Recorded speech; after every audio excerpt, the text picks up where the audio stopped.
So today I'm going to be shooting another Q&A video. It's been a while since I've done one of these and they're always a whole lot of fun. I've been sent some awesome questions, so let's get into it.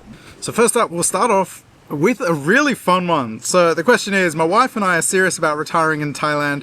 Will $650,000 get us a comfortable life in Jomtien or Hua Hin?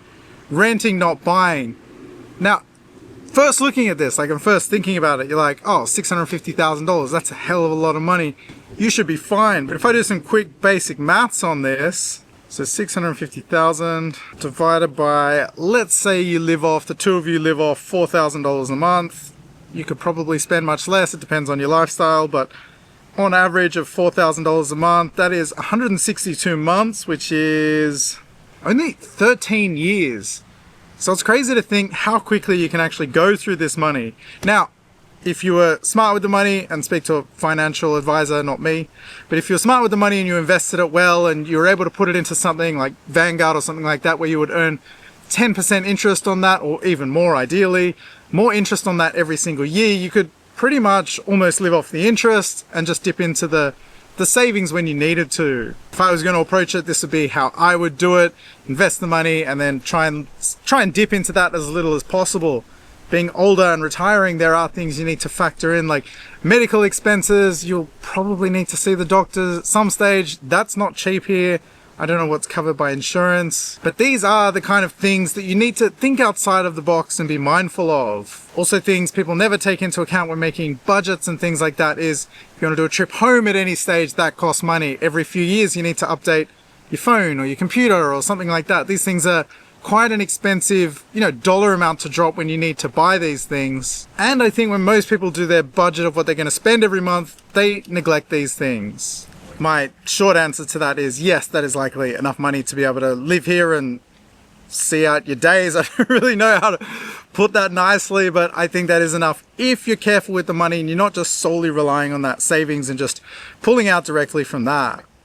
Next up, upcoming travel plans and a question about getting engaged. I have upcoming travel. I'm going to be going to Australia at the end of the year, doing the Christmas trip that I always do. Early next year, I want to do a trip to Japan really early in the year.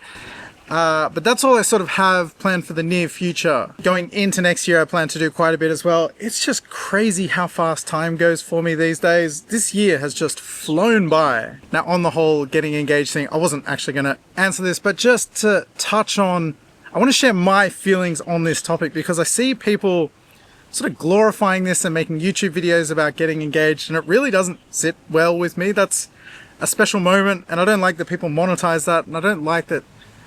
I think, fine, share that moment and share that you've done that and you're taking your relationships to the next level. I think that's really nice. But the way people do it and making a whole YouTube video around that just really kind of irks me, to be honest. That is a special private moment and I feel like it should be private. If I do that, I will obviously talk about it and share that I've done that, but it won't be an exclusive video about that. Sorry for going off on a random rant there. I don't know why. That just, it really bugs me.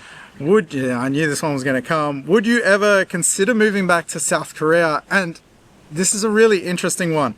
This is a huge reason I delayed that trip so much, because I didn't want to get there and be like, oh my God, I have to move here and just have to turn my whole life upside down.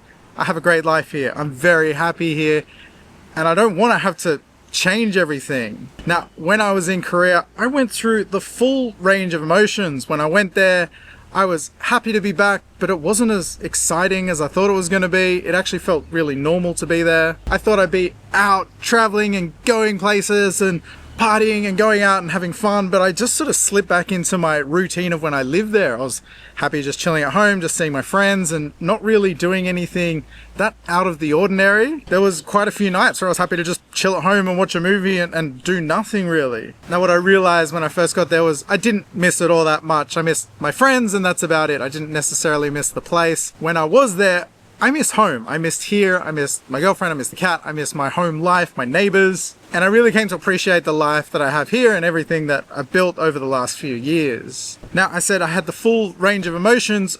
Towards the end, I kind of didn't want to leave. I was excited to get back home and everything, but I didn't want to leave there. I was having a great time. My last few days, I did some traveling and hung out with friends and stuff. And I had a really wonderful last few days. And that kind of confused me on the way out. 맛있어요.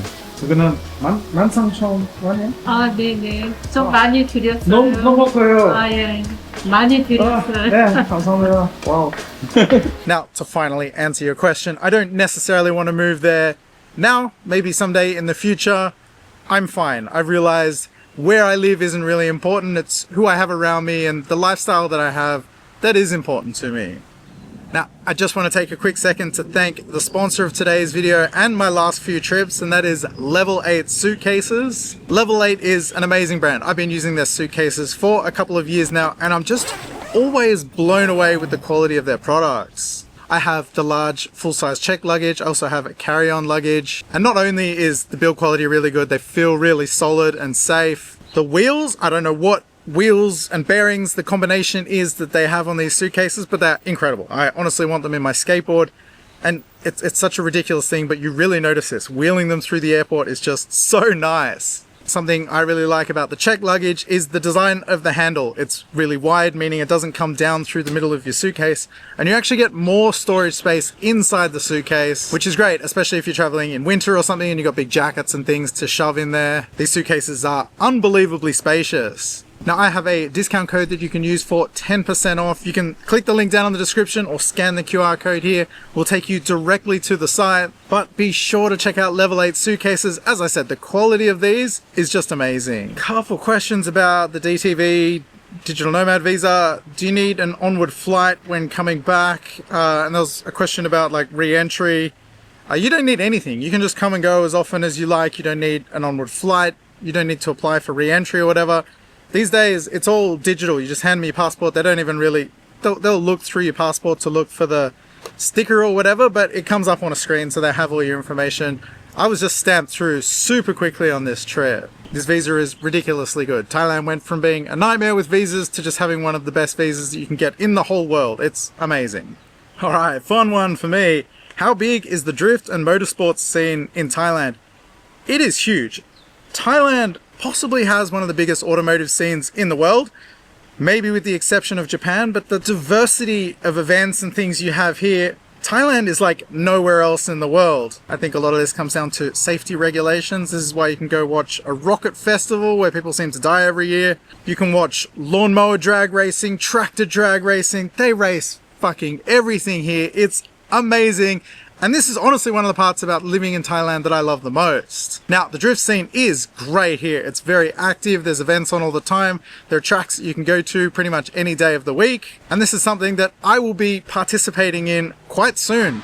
I've actually just bought a drift car. You may have seen, I put a little teaser of it in my latest video, but I am starting a whole new channel about that. It's going to be about building the car, drifting, driving in Thailand, attending events, because not everyone loved it on this channel, but I will leave a link down in the description. And at the end of this video, it's going to be all automotive stuff here in Thailand. And I am super excited for this. Go follow my new channel, check out my new car. It's going to be a whole lot of fun. A good one. This is a loaded question. Do you ever feel unwelcome and scared because of the visa regulations? I don't feel either of those things. I don't feel unwelcome or scared because of visa restrictions. I think the visa thing for me is actually quite interesting because now, as I mentioned, we have this DTV visa. It's unbelievably easy to get. It lasts for 5 years. The visa thing is fantastic here. Now, having said that, it's not perfect in the sense of, and this is where the feeling unwelcome thing can come in. You're not supposed to have a bank account on this visa, and the whole banking situation is a bit of a nightmare here at the moment. And this really doesn't make sense to me.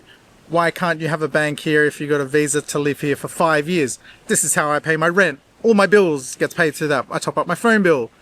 All these things, you need a Thai bank, or you don't need a Thai bank. It's just much easier if you have a Thai bank. And I honestly don't understand. I mean, I know the reasons why, but I feel like the DTV or the education visa, all these visas should qualify for a Thai bank because you are living here. Now, to draw a direct comparison, when I first moved to South Korea, I walked into a bank. I had a tourist visa. All I took in was my passport, and they set me up with a bank, a card, the phone app, everything that day. And I've had that. I haven't used that account for 5 years. And when I went back just recently, it was still active. There was actually still money in there, which was a really nice bonus. But this whole banking thing here is just, it's annoying. And yeah, I guess it can make you feel unwelcome here. Ooh, this is fun. What is your biggest accomplishment yet, and what's next? I would say the biggest accomplishment is just being able to do this, getting to a position where I'm able to earn a living, living abroad, traveling and having fun, living life on my own terms, and just earning from that. Basically, I don't need to be rich. I don't need to earn a lot of money. The what's next part of that question, I have no desires to be rich, famous, build any kind of legacy, anything like that. I just want to have fun, live a life of freedom, be able to live in a place like Thailand, Korea, wherever I choose to live. Having this freedom to be able to do this anywhere in the world is just the dream for me. Another car question, we'll get into this. I get lots of questions about the cars and the bikes and things like that. If you could have any car or bike in the world, what would it be? For bike, living here in Thailand, I'm one of those people, I would rather ride a slow bike fast than ride a fast bike slow. So I love my little dash. I would like maybe a Kawasaki KR150. I think my dream bike will probably be a brand new dirt bike. I don't have a dirt bike here. I do think about getting one all the time. One thing at a time. I just bought another car. We'll get to that. In terms of dream car, it's going to be an old JDM car. I love Honda NSXs. I've also always really wanted to have an S15 Silvia. So one of these two, I'm not into Ferraris and Lamborghinis and things like that. Yeah. My dream car is a 30-year-old Toyota or Nissan or a Honda or something like that. Now this last one is something I see come up all the time, and I think it is an important topic to discuss because there is a lot of information out there and I don't know if all of it's accurate. So the question is the type of tourist and the vibe changing down in Pattaya? And yes, but not as much as you're seeing on the internet. Has there been a shift in the tourism coming there? Absolutely, there has. There is still plenty of Western males that come to Pattaya just to drink and party and have fun and chase girls and all that kind of thing. There is more focus on the Chinese tour groups, the Indian tour groups. Now where this is all a little misleading is there are less people traveling to Thailand in general, but especially to Pattaya. There are less Western tourists, so it may seem like there's more Indian or more Chinese. They're actually both on the decline as well. But with less Western tourists, it is more noticeable. Now, where this gets interesting is that if you go into any of the bars and certain different parts of Pattaya, this isn't really a noticeable thing. You will notice on Walking Street, because everyone goes to Walking Street to basically walk up and down the street. Once you're inside the bars, it is predominantly Western males. So for the question, is the vibe changing? It depends what you consider when you think of the vibe. Maybe if you're walking down the street, it may appear different, but for the experience of being in the bars and being in the party spots and being in the nightlife areas, the experience once you're inside is no different to me. This is a cool one, and I'll end with this. What is the most overrated and underrated part of Bangkok? I think, and this is going to be a really controversial take, so I have to end this nicely so that I don't get myself in any kind of trouble. I think Bangkok itself is overrated, especially the city area. And my reasons for saying this is it's becoming increasingly more expensive all the time. It's getting unbelievably expensive in places. And I'm all for this in a sense. I would love if Bangkok became a global city and you can compare it to places like Seoul and Tokyo and you really think of it as a world-class city. Now, having said that, if I'm paying Tokyo prices, I want the Tokyo experience. That is, no taxi scams, no hookers in the street, nice sidewalks to walk down, no rats running around the streets. I want it to be the Tokyo experience, a more polished city and much more tourist-friendly. Street hookers, taxi scams, this is developing country behavior, and I think this is where the disconnect is in the price that people are charging for things and the experience that you get. Now, let's get to the fun part, the underrated. So when I talk about the overrated, I'm talking about the main city center, Sukhumvit Road. I think Bangkok is incredibly underrated everywhere once you get out of these tourist hotspots. I had a mate from Chiang Mai come stay with us just recently for a couple of days, and looking at areas like this on the other side of the river, there's so many great things to do, like take a little boat up and down the canals. I love doing that. There's really beautiful restaurants and cafes that you can visit. And they're the local prices, the prices that you should be paying. Bangkok is so big, so diverse, and has so much to it, yet most people only see Sukhumvit Road, Soi Cowboy, Nana, Khao San Road, wherever your preference is for where you like to stay in the city. I think there's so much that you're missing out on by just staying in those areas and not exploring the rest of Bangkok. All right, we will wrap it up here. Thank you very much to everyone that sent in questions. This has been a whole lot of fun. We'll do another one again next month. Thanks for watching, and go subscribe to my new automotive channel if that suits you. There's a link up here. Check it out. I'm gonna have so much fun with this.